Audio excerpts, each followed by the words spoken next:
বাংলাদেশে এই মুহূর্তে বন্দী সন্ন্যাসী চিন্ময় কৃষ্ণ দাস। রাষ্ট্রদ্রোহের মামলায় তাকে গ্রেপ্তারের পর থেকে অশান্তির আগুনে তেতে আছে গোটা বাংলাদেশ। এই পরিস্থিতিতে সামনে এলো বড় আপডেট। ইসকন বাংলাদেশ শাখার নাকি কোটি কোটি টাকার হদিশ মিলেছে। একই সঙ্গে নাকি চিন্ময় প্রভুর বিপুল বেআইনি টাকার হদিশ মিলেছে।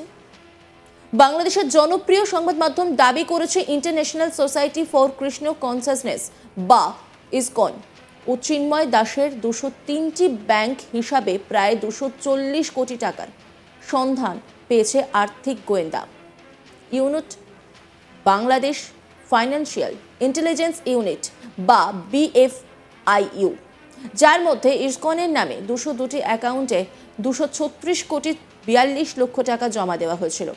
এর মধ্যে গত 29 নভেম্বর পর্যন্ত তোলা হয়েছে 223 কোটি 73 লক্ষ টাকা। ব্যাংকগুলিতে জমা রয়েছে 12 কোটি 94 লক্ষ টাকা।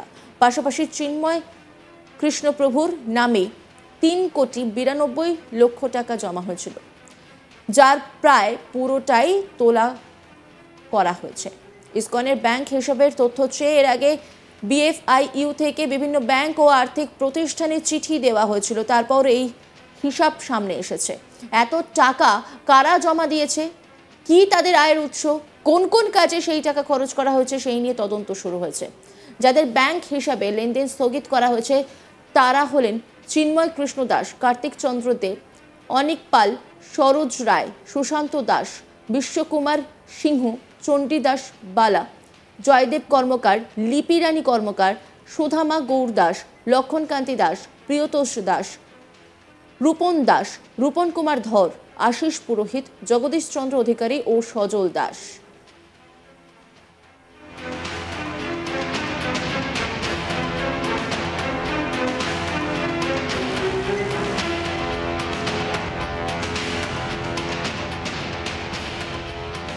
যদিও ইসকনের সহসভাপতি রাধারমন দাস বলছেন বিষয়টা সম্পূর্ণ ভুল। তিনি বলেন বাংলাদেশে এত অ্যাকাউন্ট নেই, রিপোর্টে সময়ের উল্লেখ করা হয়নি। বিষয়টা অবাক করা।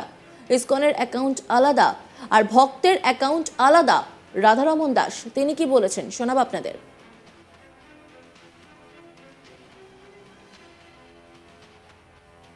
আমরা শুনেছি কি ওখানকার যে ইন্টেলিজেন্স ডিপার্টমেন্ট আছে ওরা একটা ডিটেলস প্রচারিত করছে, কিন্তু এটা পুরো ভুল তথ্য। ওরা বলছে কি প্রায় 201 অ্যাকাউন্টে, ইসকনের অ্যাকাউন্টে প্রায় 250 কোটি টাকা আছে। প্রথম তো এত অ্যাকাউন্টই নেই আমাদের ওখানে বাংলাদেশে। আর দ্বিতীয়, এত টাকা কত দিনের, মানে 10 বছরেও হতে পারে, কেউ বলছে কি 30 বছরের ওরা হিসাব বলছে, কিন্তু ও রিপোর্টে এটাও বলা হয়নি কি কখন থেকে কখন টাকাটা এটা আছে। ওরা এটা ক্লেম করছে কি অনেক টাকা ক্যাশে বার করা হয়েছে। তো এটা খুব শকিং কি বাংলাদেশ গভর্নমেন্ট এরকম দুষ্প্রচার করছে, মিথ্যাচার প্রচার করছে। কেন কি ইসকনের অ্যাকাউন্ট আলাদা আর ইসকনের ভক্তের অ্যাকাউন্ট আলাদা। এখন চিন্ময় কৃষ্ণবাবু উনি এক ভক্ত, ওনার কিছু অ্যাকাউন্টে থাকলে ওটা আলাদা হতে পারে। তো এটা ক্লিয়ার করতে হবে কি কোন অ্যাকাউন্টে কত টাকা। সবাইকে জুড়িয়ে দেওয়ার ইসকন থেকে এটা ঠিক নয়। আর আপনারা সবাই জানেন কি ইসকন একটা সবথেকে বড় সোশ্যাল অর্গানাইজেশন আছে। বাংলাদেশে যখনও ন্যাচারাল ক্যালামিটিস হয় আমাদের ভক্তরা তৎপর থাকে সেবা করার জন্যে অর্থ লাগে। তো আপনাকে জাস্ট এক্সাম্পল দেবো কি আমাদের ভারতেই আমরা ইসকন রোজ 15 লাখ বাচ্চাদেরকে আমরা মিড ডে মিল রোজ সাপ্লাই করি, 15 লক্ষ। তো যদি আপনি 10 টাকাও ধরেন তাহলে প্রায় 1.5 কোটি টাকা ইসকন রোজ স্পেন্ড করছে ভারতে।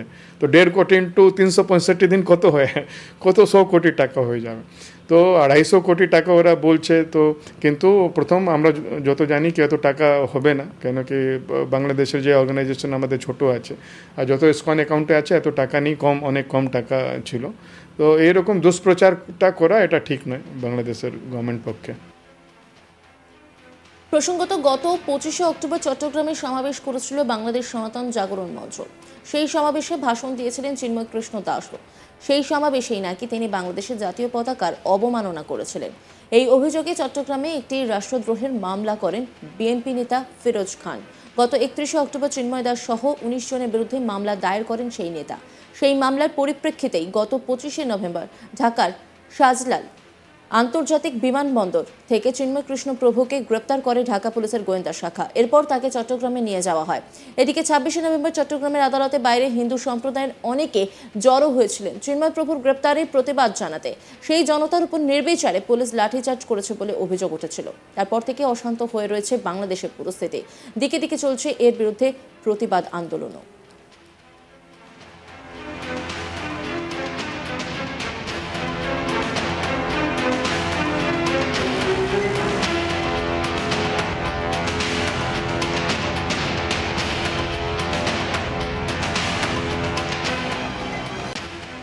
বাংলাদেশে এই মুহূর্তে বন্দী সন্ন্যাসী চিন্ময় কৃষ্ণ দাস রাষ্ট্রদ্রোহের মামলায় তাকে গ্রেপ্তারের পর থেকে অশান্তির আগুনে তেতে আছে গোটা বাংলাদেশ। এই পরিস্থিতিতে সামনে এলো বড় আপডেট।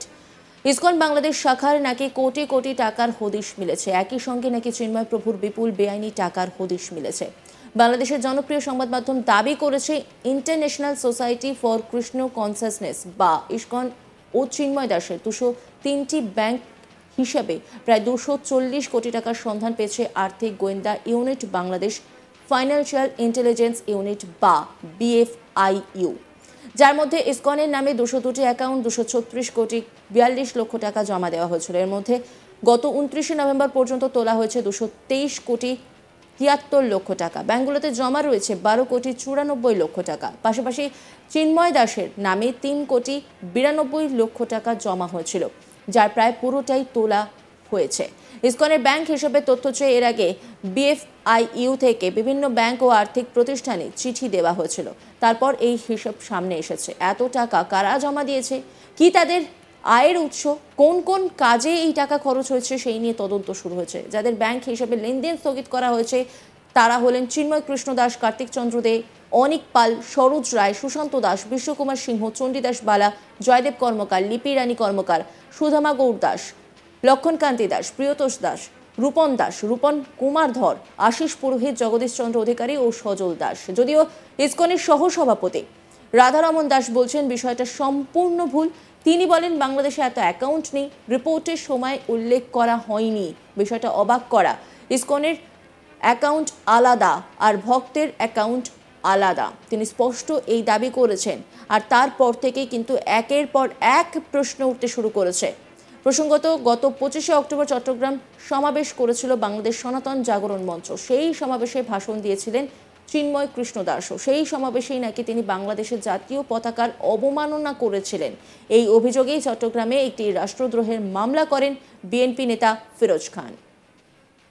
অন্যান্য খবরের আপডেটের জন্য অবশ্যই নজর রাখুন আজ তাক বাংলার ইউটিউব স্ট্রিমিংয়ে। লাইক, কমেন্ট, শেয়ার এবং সাবস্ক্রাইব করতে ভুলবেন না।